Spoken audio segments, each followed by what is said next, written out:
Bonjour tout le monde, je suis heureux de vous retrouver pour la première vidéo de cette semaine sur la chaîne. Alors petit aparté avant de débuter, si vous l'avez pas encore vu, je vous invite à aller jeter un œil à la première vidéo spécifique que j'ai réalisée sur cette chaîne et que j'ai publiée avant-hier, donc samedi. Et en fait, je vous partage un projet qui peut vous rapporter de la crypto-monnaie en sécurisant une blockchain. Alors pour vous donner une idée, ça m'a rapporté environ 500 dollars ces 5 derniers mois, sans investir un centime, et ça me prend environ 30 minutes par semaine. Alors aujourd'hui au programme, je vais vous montrer avant de commencer les analyses un petit graphique que j'ai préparé où on va regarder les corrélations en fait entre le Bitcoin, le SP500 et le Gold sur ces dernières années. Alors il y a des choses très intéressantes à constater. Et ensuite on va enchaîner avec le Bitcoin et Ethereum assez rapidement. Puis on va regarder quelques altcoins. Donc on va regarder le Litecoin, on va regarder Elrond, enfin EGLD. On va regarder Link, on va regarder Kusama, on va regarder ensuite Cardano et ensuite on va regarder le CRO de crypto.com. Alors avant la petite intro, je voulais que vous sachiez qu'en fait je vais essayer de vous faire des formats de vidéos un peu plus courts parce que mes précédentes étaient assez longues pour pouvoir en faire plus dans la semaine et avoir un suivi en fait plus précis. Je vais essayer d'en faire une par jour. Voilà. Je vous invite aussi à aller jeter un œil à mes deux premières vidéos. Alors la première, elle parle et détaille le contenu de cette chaîne. Et j'explique comment on peut gérer en fait son portefeuille à l'aide d'un simple tableau que j'ai créé pour vous. Et la seconde vidéo, en fait, c'est un tuto sur l'utilisation de TradingView qu'on utilisera au quotidien sur cette chaîne pour les analyses. Voilà, n'oubliez pas de vous abonner, d'activer la cloche pour ne rien manquer, de commenter. Je répondrai à toutes vos questions et on se retrouve après cette courte intro pour la première vidéo de la semaine.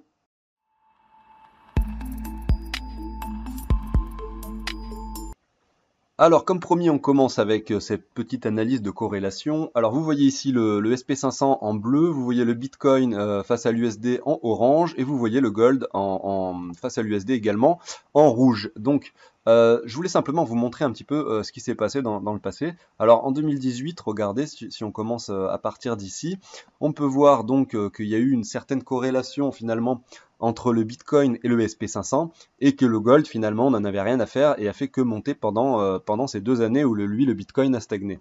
Alors si on regarde là, on peut voir que à cet endroit-là, on peut observer une corrélation ici entre le Bitcoin et le SP500.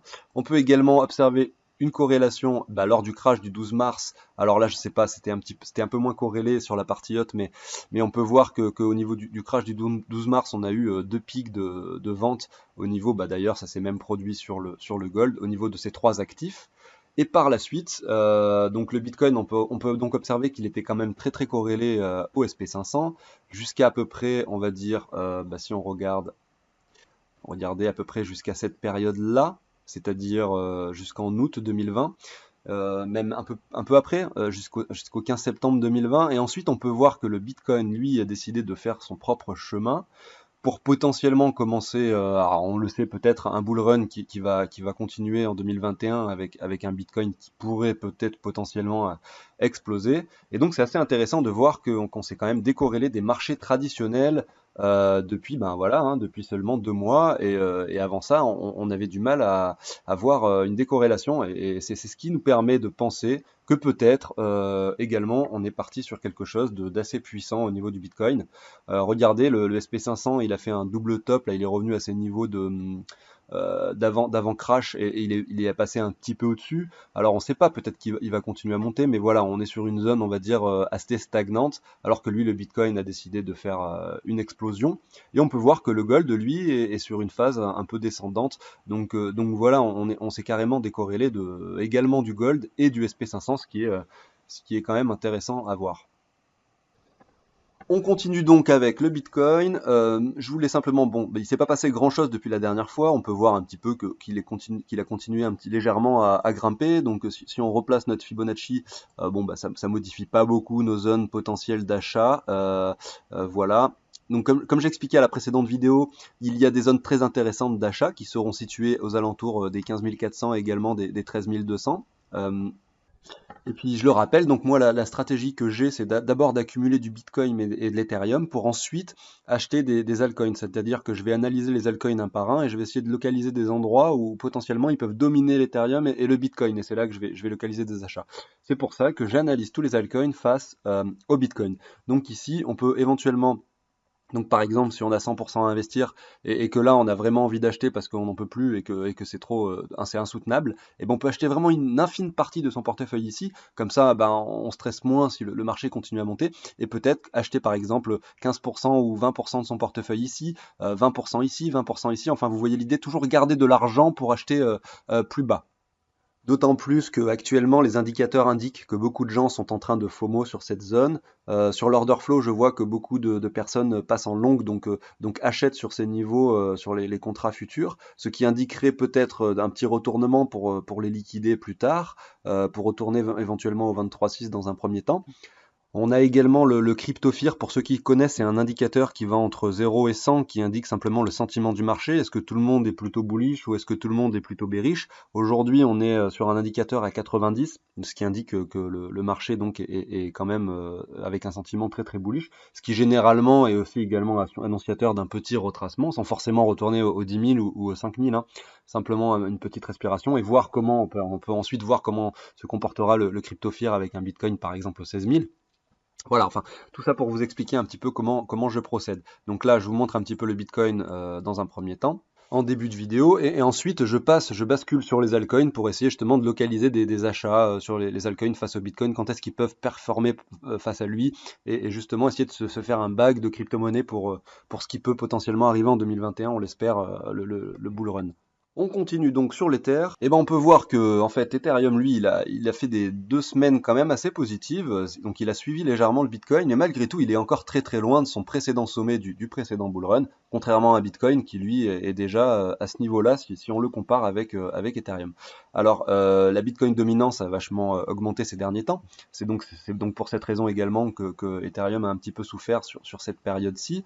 On peut voir qu'il a cassé donc finalement son dernier sommet pour faire des nouveaux plus hauts, ce qui est très encourageant.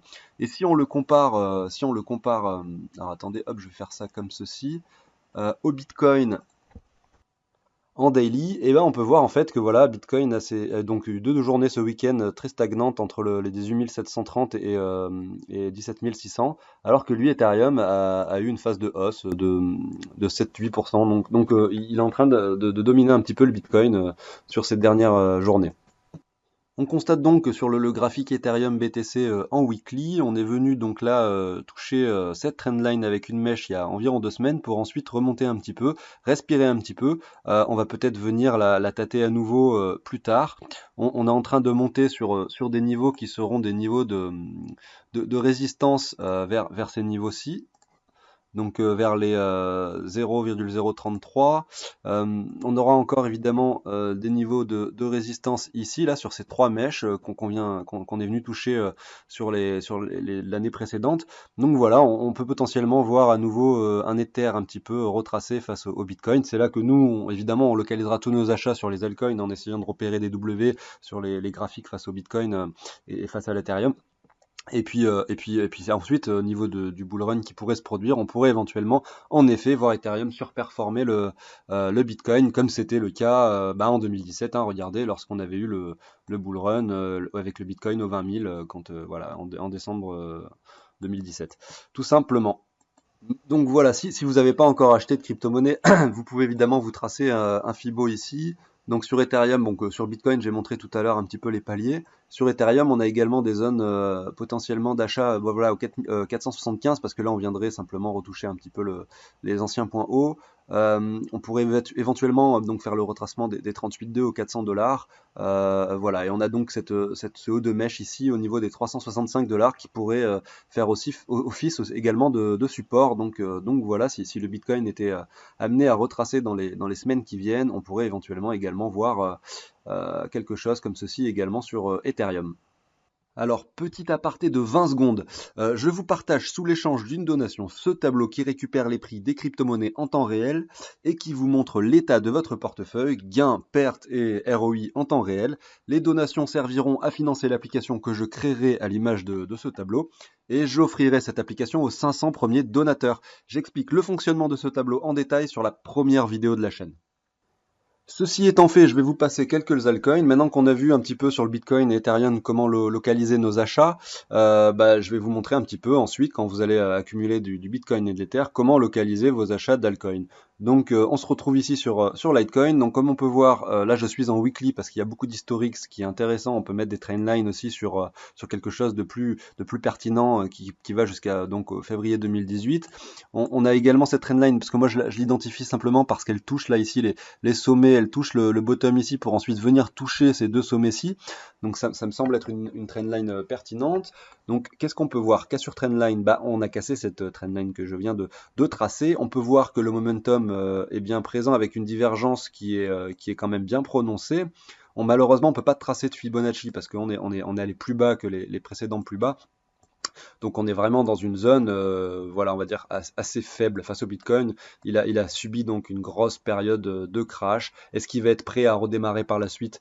On n'en sait rien, on n'a pas de boule de cristal. En revanche, on peut quand même essayer de localiser des achats pour profiter de quelque chose qui peut faire peut-être x10 face au Bitcoin. Alors si le Bitcoin fait x10, ben, vous pouvez calculer le prix du Litecoin, ça peut faire des performances assez intéressantes. Alors nous ici, on a fait un nouveau plus bas, on voit un V-bottom là tout simplement en weekly, on voit pas de choses intéressantes pour acheter.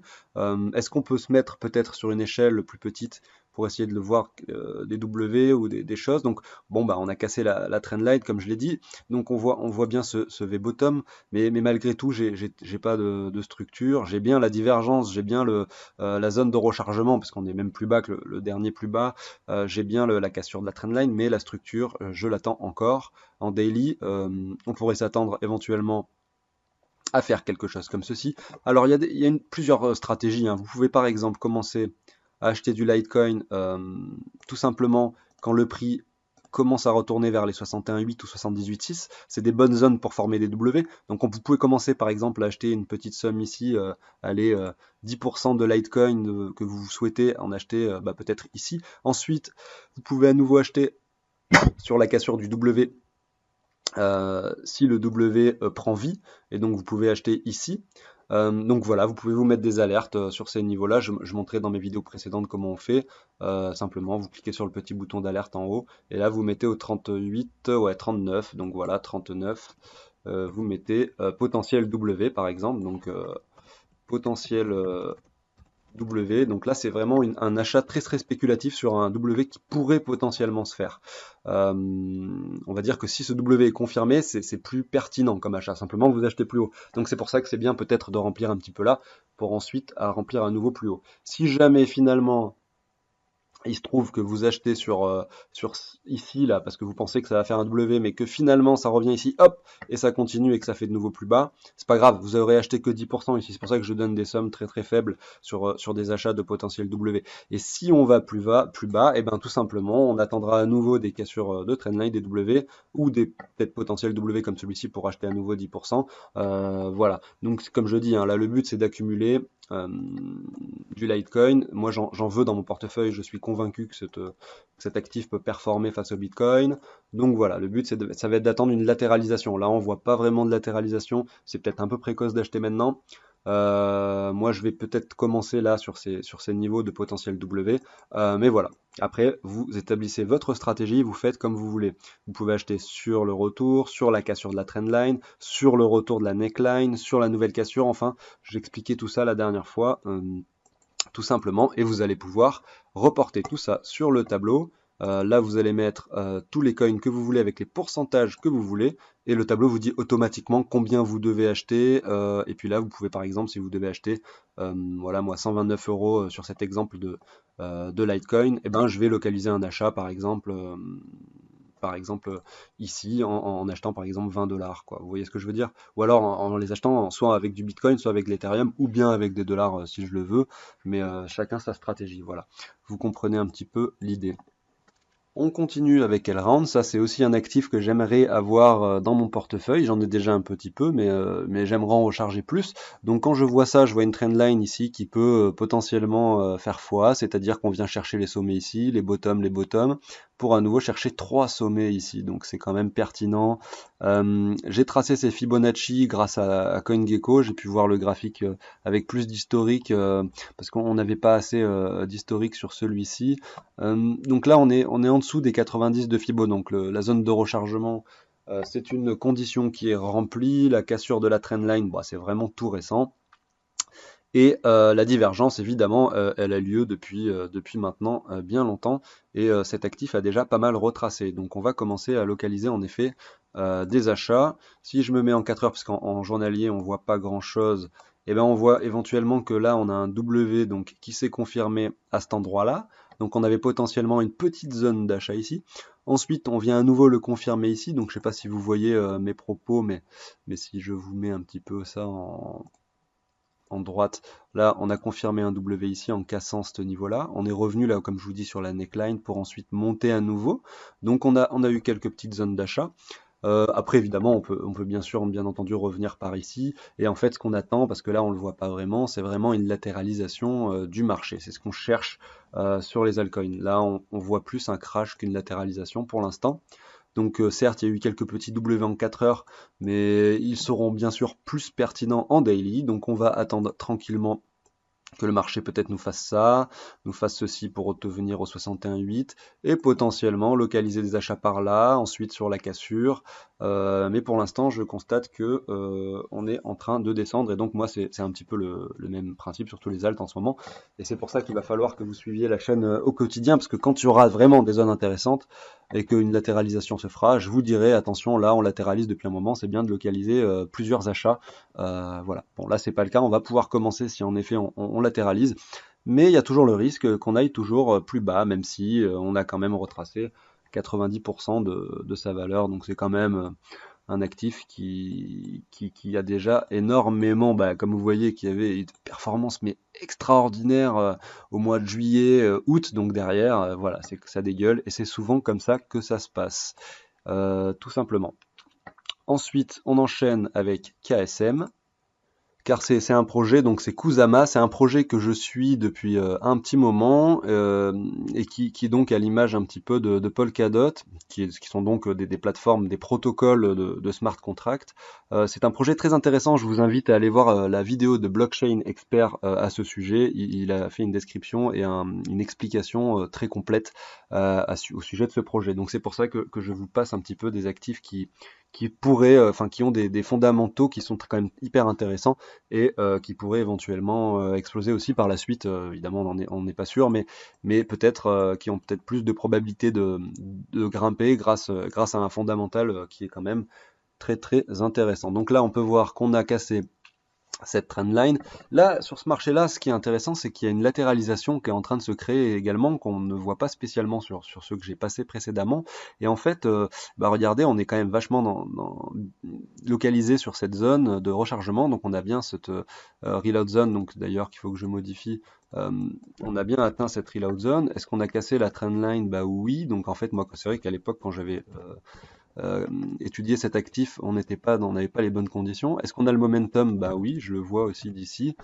Et la structure, elle n'est pas confirmée, donc je vais mettre non. Tout simplement. Vous pouvez vous faire des petits textes comme ça avec l'outil qui est ici. C'est quand même assez pratique pour directement voir un petit peu où vous en êtes. Donc oui, on casse la trendline. Évidemment, on voit également la divergence, donc qui se trouve comme ceci. Je vais le mettre en jaune à mes habitudes. Tac. Et donc, cette divergence, elle est représentée également comme ceci. On latéralise, on est potentiellement en train de faire un W, on fait un double bottom ici. Est-ce qu'on va venir casser ce niveau? Regardez, j'ai mis une alerte à ce niveau-là pour dire voilà, on a confirmé le W, il faut que j'achète. Ou alors, est-ce qu'on va décider d'aller refaire un nouveau plus bas peut-être pour aller toucher le niveau suivant qui est au 85,4 pour ensuite latéraliser?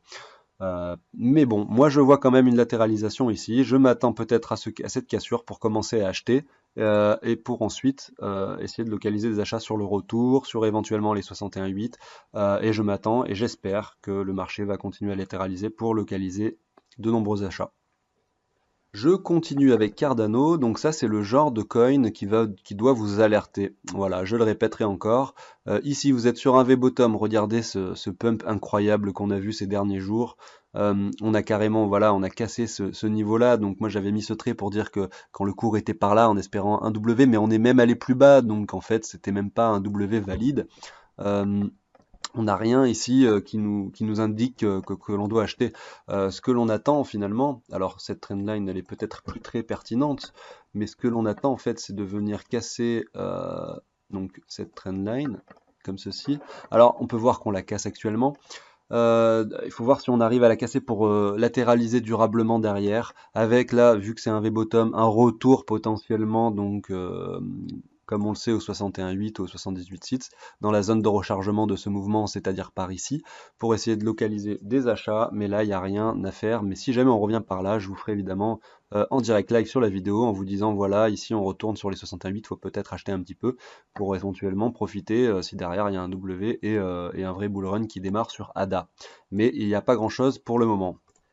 Et on termine avec un projet très intéressant que je suis depuis le tout début également. J'avais investi de l'argent l'année dernière, avant justement que ça monte comme ceci en ligne droite. J'avais réussi à vendre par ici, par là. Non, je crois même que j'avais vendu ouais, au 0. Alors c'était par ici que j'avais vendu, tout simplement. Mais vous voyez ensuite, moi j'attendais un crash et puis j'attendais, je me disais mais il va jamais crash cet actif et finalement bah, c'est arrivé avec des bougies rouges qui se sont enchaînées. Mais voilà, c'est vraiment propre quoi. C'est bougie verte sur bougie verte et là c'est bougie rouge sur bougie rouge. C'est assez incroyable de voir ça. C'est vraiment quelque chose de super propre. Et on est redescendu, comme on peut le voir, au 100%. Donc là on a carrément retracé toute la hausse qu'on a eue. Évidemment, on a un gros plus cher qu'avant quand même en dollars, puisque le Bitcoin a pris énormément de valeur. Donc on est au même niveau qu'ici, mais là, mais quand même, on est quand même sur un prix plus élevé. Je crois qu'on est à peu près au double là, parce que le Bitcoin a fait x2 finalement depuis. Donc c'est tout simple à comprendre. Donc là, on est carrément sur une zone où on l'espère peut-être, on va pouvoir enfin commencer à latéraliser. Franchement, je sais même pas comment tracer de trendline ici, tellement qu'on est descendu fort, c'est vraiment incroyable. Moi, j'attends en fait que le marché latéralise. S'il nous fait quelque chose comme ceci, voilà, pendant plusieurs mois, jusqu'à 2021, qui nous fait des petites choses comme ça. Voilà, moi je vais commencer à entrer sur le marché par là. Après, on ne sait pas, hein, peut-être qu'il va nous faire quelque chose de très bullish directement, mais j'y crois pas trop. Je m'attends quand même à quelque chose qui stagne un petit moment. Voilà. Donc c'était la petite dernière aparté sur crypto.com. Je sais que beaucoup de gens suivent ce projet et que beaucoup de personnes ont déjà leur carte bancaire associée, que j'utilise également depuis quelques mois et que j'adore. Je vous ferai peut-être une petite vidéo sur les cartes bancaires si vous me le demandez. J'ai fait le tour des coins que je voulais analyser. Si vous en avez en tête, s'il y a des choses que vous voulez que je traite et que je regarde et que j'analyse pour vous, il n'y a aucun souci, vous me le dites en commentaire et je le ferai dans la prochaine vidéo. Alors n'hésitez pas à liker, à faire des commentaires pour m'indiquer un petit peu ce que vous en pensez, parce que vu que c'est une nouvelle chaîne, j'ai vraiment envie d'avoir un retour, ça peut être vraiment sympathique de votre part. À liker si la vidéo vous a plu et à activer la cloche. Voilà, je vous fais confiance. Bonne journée à tous, salut tout le monde et probablement à demain.